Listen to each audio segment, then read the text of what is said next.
Hey there, welcome back to my channel. Do you enjoy stories about betrayal, murder, and ghosts? Well, if so, then this video is for you. Standing on the River Thames for nearly 1,000 years, the Tower of London is more than a symbol of power. It's a fortress soaked in blood, betrayal, and the ghostly echoes of the past. This is not just a castle, it's a cemetery of secrets. In today's video, we will take a journey through the Tower of London and uncover some of the chilling history behind these ancient walls. So grab a blanket, pour yourself some tea, get comfortable, and let's get started. But first, please do not forget to hit the like button below and subscribe to our channel for more videos like this one. Now let's go back in time to discover the Tower of London. A fortress built for fear. William the Conqueror, Duke of Normandy, crossed the English Channel with his army of elite cavalry, defeated King Harold Godwinson at the Battle of Hastings, and claimed the English throne. His prized possession, the fertile lands surrounding London. But William knew that to truly dominate this territory, he needed a stronghold in the city itself. So in 1078, overlooking the Thames and close to the heart of London, he began construction on the Tower of London. Built by Norman soldiers, these 90-foot stone walls were a testament to military strengths, intimidating and unassailable. Within 3 years, four massive towers marked the corners of this formidable structure, which became known as the White Tower. Its sheer size alone inspired awe and terror, and soon its reputation grew to match its imposing stature. Because built as an instrument of domination, it was feared by all. It became known simply as the Tower, synonymous with inescapable imprisonment and a place no man wanted to enter unless they wore chains. The Tower of London became both a prison and a residence for royalty. Initially favored by kings as a convenient place to live, particularly when Parliament was in session, it was considered far more pleasant than the royal palaces, especially since the riverfront location meant easy access to fresh fish. However, over the years, this changed, as the tower morphed into a symbol of terror and tyranny. No to royal prison of the damned. Despite its grandeur, the tower's role gradually shifted to become predominantly a prison. Conceived as a symbol of dominance, it became the go-to location for detaining individuals who threatened the crown. The first recorded person to die at the tower was actually a queen, Queen Bertha, the wife of King William the Conqueror. She died in 1075 after only 5 years of marriage under mysterious circumstances, possibly poisoned by the king. Her death was followed by a series of imprisonments and Some royals were confined due to treason, others because of mere jealousy or envy, and some were victims of the monarch's shifting whims or the notorious lady-in-waiting, Isabella of Angoulême. One notable victim was Sir Thomas More, Lord Chancellor, who was imprisoned for refusing to accept Henry VIII's annulment from Catherine of Aragon. He was executed in 1535 on the orders of Henry VIII. Others, such as Lady Jane Grey, were victims of circumstance.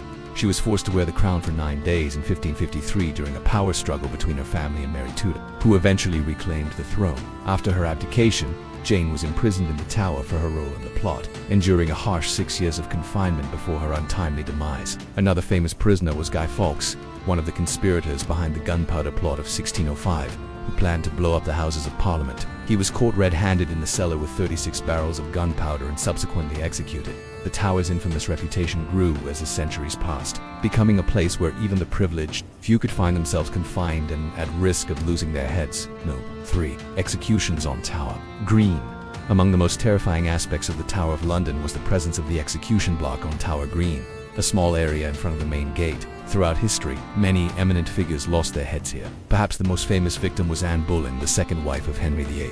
After failing to produce a male heir, she fell from favor and was charged with adultery and treason. On May 1536, she was beheaded on Tower Green. Her executioner, a French swordsman named Jean Boleyn, reportedly took a hefty bribe from Henry to ensure a swift and clean cut. Another victim of Tower Green was Catherine Howard, also one of Henry's wives. She met a similar fate as an after being found guilty of infidelity. Then came Lady Jane Grey, whose execution in 1554 shocked the court, as she was only 17 years old. The list goes on to include Queen Isabella, Lady Margaret Pole, Earl of Salisbury, Sir Thomas Bridges, and Archbishop Thomas. Tower Green became a grim stage for a macabre spectacle. Spectators, including members of the nobility, would gather to witness this morbid fascination with death and the casual attitude towards taking life were quite common in Tudor times. People saw public executions as a necessary form of justice and a warning to others. It wasn't until later that the practice of public executions was seen as barbaric and cruel. Today, visitors can still walk on Tower Green, standing on the very spot where these historic executions took place. 4. Torture and the rack. Beneath the bustling modern-day Tower of London lies a chilling secret. the existence of a hidden torture chamber tucked away in the depths of the fortress. During the 17th century, this subterranean space was a hub of unimaginable horrors, a place where prisoners were subjected to excruciating forms of torture. At the time, the tower was managed by the infamous Lieutenant Governor, Sir Thomas Bridges, and he took great pleasure in overseeing the use of these dark and gruesome methods. Prisoners were brought into the chamber one by one and chained to a series of terrifying devices, designed to extract confessions or punish those deemed enemies of the state. One of the most notorious instruments of torture was the rack, a device that stretched and twisted the victim's body beyond its limits. The prisoner would be secured to the rack and then slowly pulled in opposite directions until their bones creaked and snapped under the immense pressure. Imagine the agonizing pain and the sickening sounds of bones breaking. The scavenger's daughter, another torture device used at the tower, was a form of crucifixion. The victim's limbs were tied to a board and weights were attached to their feet, causing them to be suspended in midair, much like Christ on the cross. Finally, hot coals were thrown at the prisoner, burning their skin and searing their flesh. These acts of cruelty were not merely historical footnotes. They represent a dark chapter in human history where torture was not only sanctioned but celebrated. No, royal intrigue and betrayal. While the Tower of London is primarily remembered as a place of punishment and torture, it also played a significant role in the intrigues and power struggles of the monarchy. Over the centuries, various schemes and plots unfolded within its walls, driven by ambition, jealousy, and the lust for power. For instance, the story of the princes in the tower, two young royal brothers, Edward and Richard, who mysteriously disappeared in 1483, remains a haunting enigma. Their uncle, Richard III, became the last Plantagenet king, but his reign was marred by suspicion as he allegedly murdered the princes to secure his own position. Similarly, the feud between the houses of York and Lancaster, part of the Wars of the Roses, found its battleground within the tower. The nobility vying for the throne often used the tower as a strategic advantage, holding their rivals captive or executing them to advance their own claims. Kings frequently utilized the tower as a tool to eliminate potential threats, dealing with perceived or real disloyalty by silencing those who opposed them. Anne Boleyn's fall from grace and execution at the hands of Henry VIII serve as a prime example of how the tower was employed to maintain royal authority. No. 6. Ghosts of the Tower. The Tower of London has been the stage for countless tragedies and heartbreaks, leaving an indelible mark on its. It's believed that the souls of those who suffered and died here refuse to move on, haunting the very stones of the tower.